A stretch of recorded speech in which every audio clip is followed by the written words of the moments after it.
Welcome to Danganronpa Trigger Happy Havoc, although I guess it's a slightly different variant. What we'll be doing today is basically we'll take the original kind of cast of Danganronpa Trigger Happy Havoc, or the original Danganronpa 1 as you might call it. We're basically going to spin the wheel, recreate the killing game in a new order. New protagonists, new killers. So once I see the killers and summarize that, I'll actually go into more depth and we'll kind of go deeper than that. Let's spin that wheel, we can get started. No, no, no, no.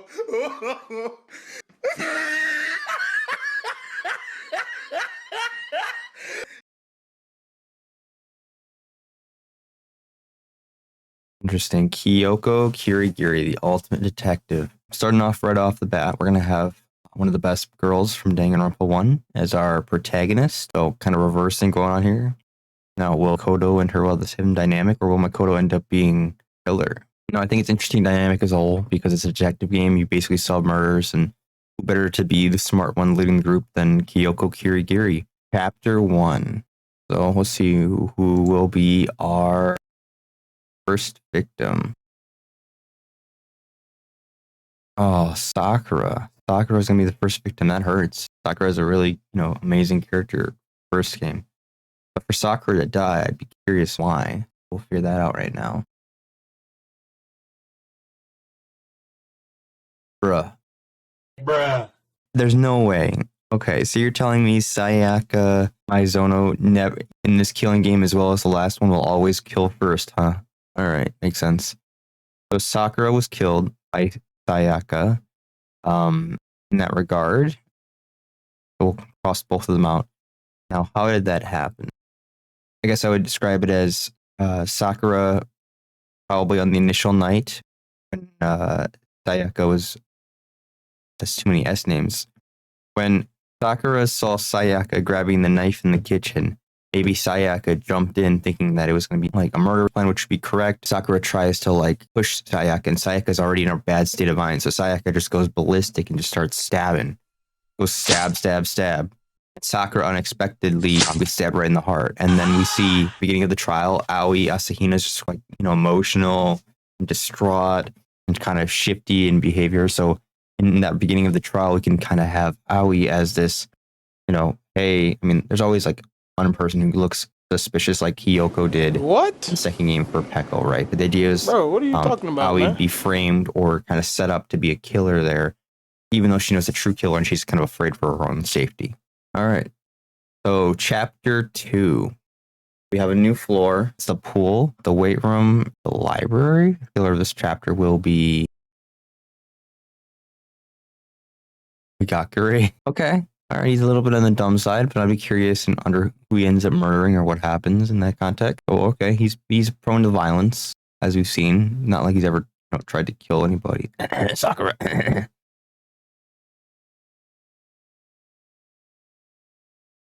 Junko Inoshima. Ooh. Oh, shoot. Oh, that's really interesting. I just completely forgot that the Mastermind would change in this kind of scenario as well. Junko would basically just be like a normal girl.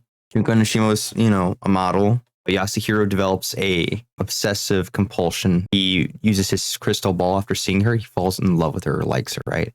He uses his crystal ball, and his crystal ball, is wrong, 70% of the time. But his crystal ball just keeps telling him that Junko's going to be his soulmate and that they're meant to be together and da-da-da-da-da-da-da. Junko's just not interested completely. Dude's older than everybody. Dude's broke. Dude's got nothing going on. He's a little interesting the way he talks and whatever he's like, but he's for better for worse, and his hairstyle. But long story short, Junko's not interested. Turns him down. He doesn't like that. He gets angry. He attacks her, kills her in the heat of the moment, and all of a sudden now we've lost Junko and we've lost Yasuhiro. All right, chapter 3. The problem with the school is that the school has so many different floors and levels. Medical room, maybe? The art room and all that, right? If I'm wrong, I'm gonna have to correct myself because that's false information. Back it up with a fake source. news on the My internet. source is that I made it So the fuck up. chapter 3, starting off, what will we have? Byakuya Togami. That could hurt. Depends who the killer is, but we can kind of justify it in general. But he was already kind of, distrustful, pushing people away at all times. I'm not that surprised that he, ends up on this list of being killed. He had a bad way of rubbing people the wrong way. Who would be the killer of Byakuya in chapter 3, though? Chihiro. Oh no. Actually, there's gonna be 2 victims here, right? This is chapter 3 logic. Goodness gracious. So Chihiro and Byakuya die. Okay. Chihiro being a killer would be hard to justify considering Chihiro couldn't be able to kill a single fly, let alone a human being, but their victim that makes a lot more sense for their position as a whole. So who killed Byakuya and Chihiro? Oh no. So I guess here's the setting I'll kind of describe for you. Byakuya just chilling in the library, all right, one evening. Hears a weird noise or commotion, right? Goes over to kind of investigate, walks into this is gonna be on the chapter 2 floor, or maybe he's up in the art gallery. How about this? Byakuya is just chilling in the art gallery, minding his own business in the back room, right? Long story short, Toko comes out though, meets or goes to the art room, kind of stalks him as a whole, already knows his routine, follows him around, has this obsessive maneuver up. He's trashing me throughout the games in general. What kind of sets her off though is that like he says a comment that really bothers her, or kind of exposes her as like a serial killer. And in this timeline, however, Byakuya isn't as lucky, as Toko reacts negatively and just kind of flips like Dr. Jekyll and Mr. Hyde up in here, and basically murders him right there in cold blood. After murdering Byakuya, it's just another lovely man to add to her collection. In comes Chihiro would expose their own secret as being a boy dressed as a girl. So that would fit Toko's kill list, but also discovering Byakuya getting murdered in chapter 3 basically would point to Chihiro comes out as a boy and kind of walks in on Byakuya in the art room or whatever. We're getting murdered by Toko. It's kind of a scenario where Toko just lashes out and kills them both. Danganronpa 1, chapter 4. Technically, things went a little bit different overall. So to summarize, we're going to start off with the fact that in the first one, Sakura commits suicide in chapter 4, but in the beginning of chapter 1, how to say this? Typically, there was a second victim we know about, i.e., Junko died at the beginning before we even began the trial. So in that regard, we're not doing a punishment kill, but rather there'll be a normal kill and a normal killer here today. So starting off, our killer for this chapter 4, will be Celestia Ludenberg. It's always Celestia Ludenberg, god damn it. Alright, so Celestia will kill... Oh no, Celestia's killed. Oh. Alright, who kills Celestia?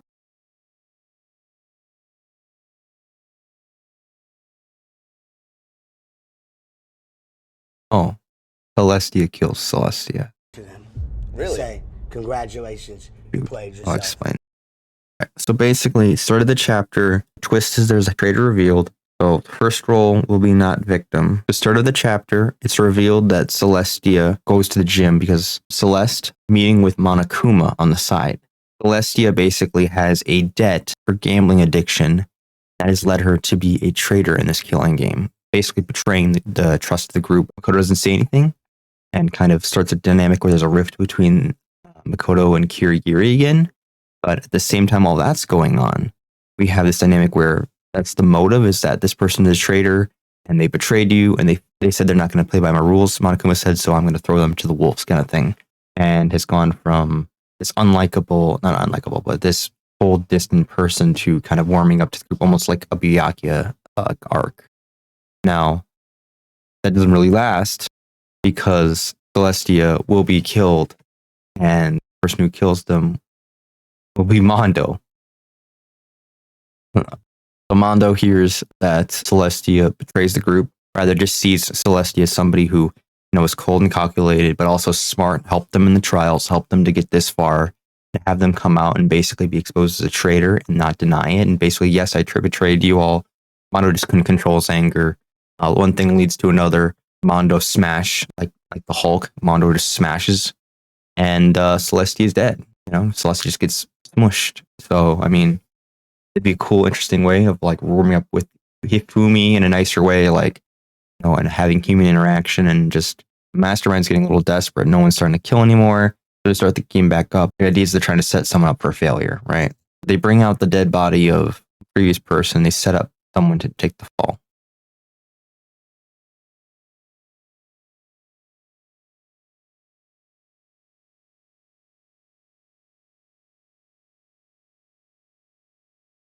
Long story short, the body appears. One of these nights, though, Kyoko is feeling the sickness, kind of like Makoto was in the previous, iteration of the Danganronpa 1 Trigger Happy Havoc.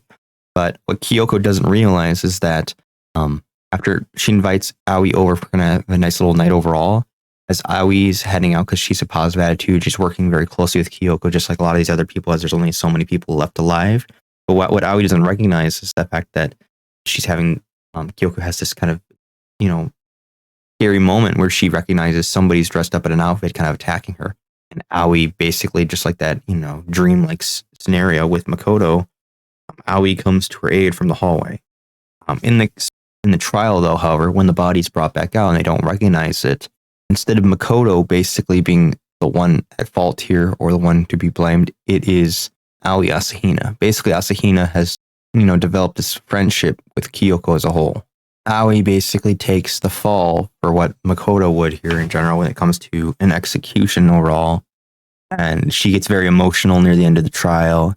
And with her temperament, she's trying to put it back on her. But rather than Aoi kind of taking charge for it, Aoi basically does what Makoto does and basically, lets, Kyoko, the detective, our main character, kind of plan fall through, in which we're trying to trap the mastermind, basically, okay? So in that regard, at this point, Aoi's getting emotional, hysterical, very upset. She thinks she's going to get executed. At the last minute, gets saved. Chapter 6. We go through the chapter. We go and do our exploring through the whole school. We discover the mastermind is going to be Leon Kawada. It would have been interesting if it was Makoto. So Leon basically is upset. This whole dynamic of this killing game was, imagine this, kind of Leon wipes everybody's memories because they had the school memories together and have all these other things going on. But Leon kind of becomes this ultimate despair thing because he takes on this embodiment of almost like a normal person, the reality of, he was a very popular baseball star. He had an incident occur to him, or he was no longer able to play. Basically, he decides he doesn't want to do baseball anymore, right? An accident, he just leaves the industry, whatever. He says, my dream is this. He goes out there and he says, I'm going to be a singer. I'm going to be a performer. I'm going to go do this. He doesn't have the same amount of fame. He's not able to get as much success out of it. People just aren't enamored by him. And by the time he kind of wants to cut his losses with music and go back to baseball, he's viewed as old or no longer relevant in the industry. It drives him to the point of surrounded by his coworkers. We'll take it back several years, back to their high school memories, but wiping a couple years of their memory, basically. A lot of people around him, like Sayaka, became famous, as singers, became, the best in the field.